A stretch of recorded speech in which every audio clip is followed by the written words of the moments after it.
Olá a todos, eu sou o João Araújo e hoje estou aqui para vos falar do Tai Chi Chuan e da inteligência emocional. Existem vários tipos de inteligência. Inteligência intelectual, que é aquela que todos nós conhecemos, que está associada à razão, à dedução, classificação. Existe a inteligência emocional, que tem sido muito falada nos últimos anos, que permite às pessoas serem capazes de lidar facilmente com as suas emoções ou menos facilmente. E existe a inteligência física.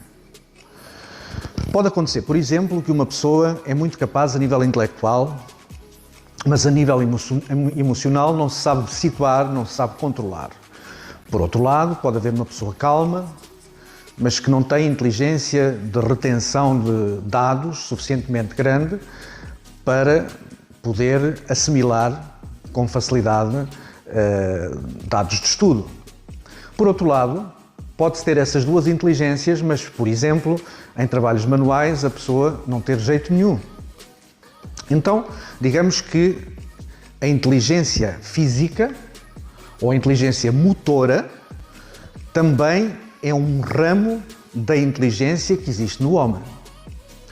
Por exemplo, se nós vamos andar, tropeçamos ou levamos qualquer coisa na mão em equilíbrio e muitas vezes equilibramos-nos e não sabemos como. E dizemos assim, se eu pensasse, nunca tinha feito isto, nunca tinha sido capaz de me equilibrar.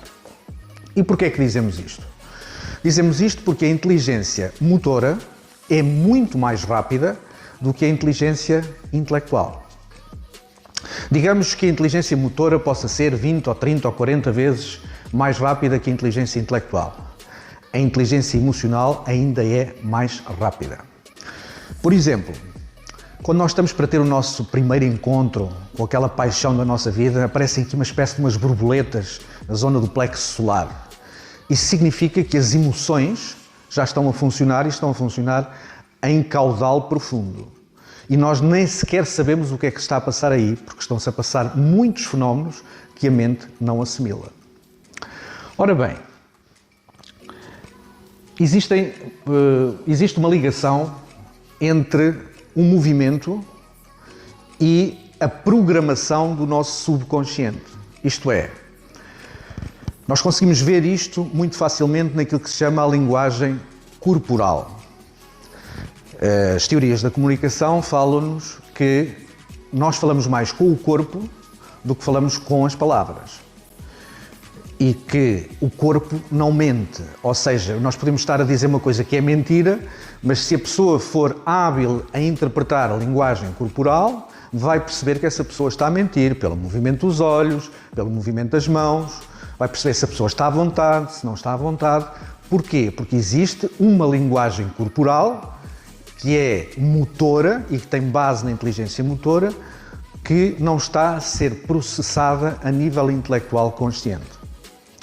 Pois o processo é bidirecional, ou seja, quando eu estou a fazer um determinado movimento desarmónico, eu estou a programar o meu subconsciente e o meu inconsciente, onde estão gravados esses dados da inteligência motora, de maneira desarmónica. Se, por outro lado, eu estou a fazer movimentos harmónicos, eu estou a programar o meu subconsciente e o meu inconsciente de forma harmónica. Também existem as pesquisas do Dr. David Hawkins,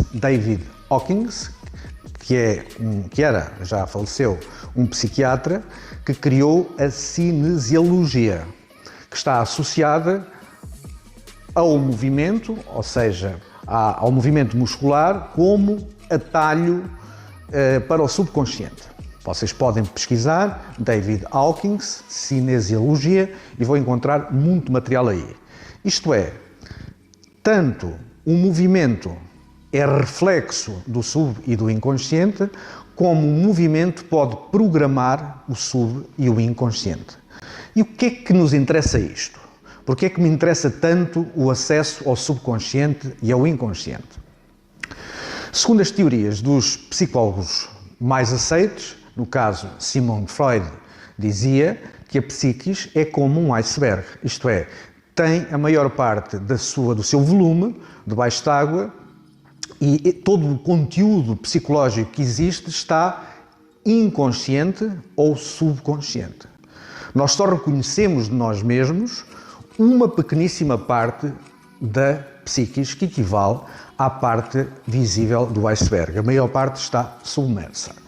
Na medida em que eu começo a aceder a todo esse conteúdo que está no meu subconsciente, eu começo a aceder conscientemente a potencialidades, a dons, a recursos psicológicos que eu nem sequer sabia que tinha. E que estavam todos misturados, que estão, vá lá, num caos mais ou menos profundo, na medida em que eu me vou aprofundando nas diversas camadas psicológicas. Já o seu colega, Carl Gustav Jung, também psicólogo, disse uma coisa muito interessante que sintetiza toda a sua psicologia. Deixem-me ver se eu consigo ler aqui. Até você se tornar consciente, o inconsciente controlará a sua vida e você chamar-lhe-á destino. Diz Carl Jung, até você se tornar consciente, o inconsciente dominará a sua vida e você chamar-lhe-á destino. Isto é, todas as nossas escolhas, com base em critérios daquilo que nos atrai, daquilo que nos repele, das experiências que queremos viver, das experiências que não queremos, das pessoas que gostamos, das pessoas que não gostamos, vai condicionar as nossas escolhas. A partir do momento em que nós fazemos essas escolhas, algumas delas são demasiado importantes e definem o nosso destino de forma que não podemos voltar atrás. Portanto, na medida em que nós fomos trabalhando com essas zonas do subconsciente e do inconsciente, que o Carl Jung chamava o trabalho com as sombras, nós vamos ter maior grau de livre-arbítrio e vamos ter maior ligação com as nossas verdadeiras potencialidades. E tornamos pessoas mais estáveis, mais neutras relativamente a emoções descontroladas e mais capazes de enfrentar todas as adversidades da vida. E o que é que o Tai Chi Chuan tem a ver com isto? Ora bem, o Tai Chi Chuan é uma ferramenta de acesso ao inconsciente. Ou seja, uma vez que eu estou a utilizar movimento e que o movimento tem uma velocidade de processamento em termos de inteligência muito mais rápido do que o intelecto puro e duro, eu vou aceder mais facilmente a essas camadas e com os movimentos harmónicos do Tai Chi Chuan, que já são os movimentos do Kung Fu, eu vou criar uma maior harmonia e uma forma de funcionar na minha psiquis totalmente diferente. A psiquis funciona como uma rede neural, como uma árvore. Imaginemos uma árvore com um tronco, com raízes, com ramos e folhas. As folhas são aquilo que nós utilizamos de forma consciente, são aquela parte da árvore que faz as trocas gasosas com o meio ambiente. Depois temos os ramos que vão entroncar e têm todas as raízes, que são a parte subconsciente e a parte inconsciente. Quanto mais alta for essa árvore, maiores raízes tem que ter. Há um ditado hindu que diz o seguinte: para que a copa da tua árvore toque o céu, as raízes têm que tocar o inferno. Isso significa o quê?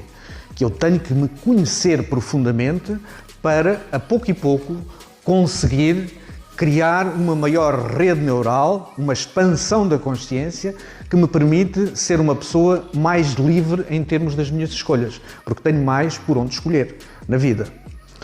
Ora bem, não é só o Tai Chi Chuan que é uma ferramenta de programação do inconsciente. Existem outras. Vocês, alguns, já devem ter experimentado.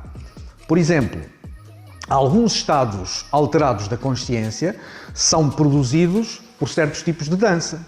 Por exemplo, a dança, a música trance, juntamente com as luzes psicadélicas e os movimentos do corpo, fazem com que a pessoa entre num estado alterado de consciência. Ou seja, ela acedeu a uma determinada zona da sua psiquis de uma forma consciente que não poderia ter acedido se não tivesse a fazer esses movimentos do corpo. Alguns deles não são muito harmónicos, mas prova-se que há um estado de alterado de consciência aqui. Também existem a biodança, que é uma disciplina relativamente moderna, que também associa a parte da biologia, não só a parte da biologia, mas também a parte da psiquis, à programação através do movimento, que nós podemos chamar de programação neurocinética, à imagem e semelhança da programação neurolinguística, que também está muito na moda e existe muita informação sobre isso. De programação neurocinética não existe tanta informação, mas é fácil compreender a analogia. Também existem as chamadas danças, as danças rituais de muitos sítios do planeta, onde existe a utilização de fogo, a utilização do rufar de tambores com uma determinada cadência, com uma determinada vibração, que entra em fase com algumas ondas cerebrais, ondas alfa, ondas delta, todo o tipo de ondas que, ao entrarem nesse sincronismo, produzem uma alteração do estado de consciência. O Tai Chi Chuan está baseado nos antigos ensinamentos do Kung Fu. E o Kung Fu, em si, é uma ferramenta de desenvolvimento espiritual e, simultaneamente, uma ferramenta de autodefesa. Isso quer dizer o quê? Eu, ao utilizar os movimentos do Kung Fu no Tai Chi Chuan de forma lenta e harmónica, eu estou a praticar Kung Fu e, ao mesmo tempo, a fazer circular o Qi através de técnicas, da fusão da técnica do Qigong com o Tai Chi Chuan, mas, para além disso, eu estou a criar um equilíbrio interno na minha psiquis e uma autoconfiança, um empoderamento que resulta da utilização desses movimentos, tal e qual como se eu fosse um perito em defesa pessoal. Só que essa defesa pessoal não é uma defesa física, é uma defesa interna, é uma defesa emocional que me prepara, que me dá estofo, que me dá estrutura para me alinhar facilmente comigo mesmo e enfrentar as adversidades da vida. Se não experimentou ainda, venha fazer aulas de Tai Chi Chuan no espaço Energia em Equilíbrio, bem no centro de Aveiro, onde há aulas semanais ao sábado de manhã ou também aulas particulares. A primeira aula é sempre gratuita. Venha experimentar.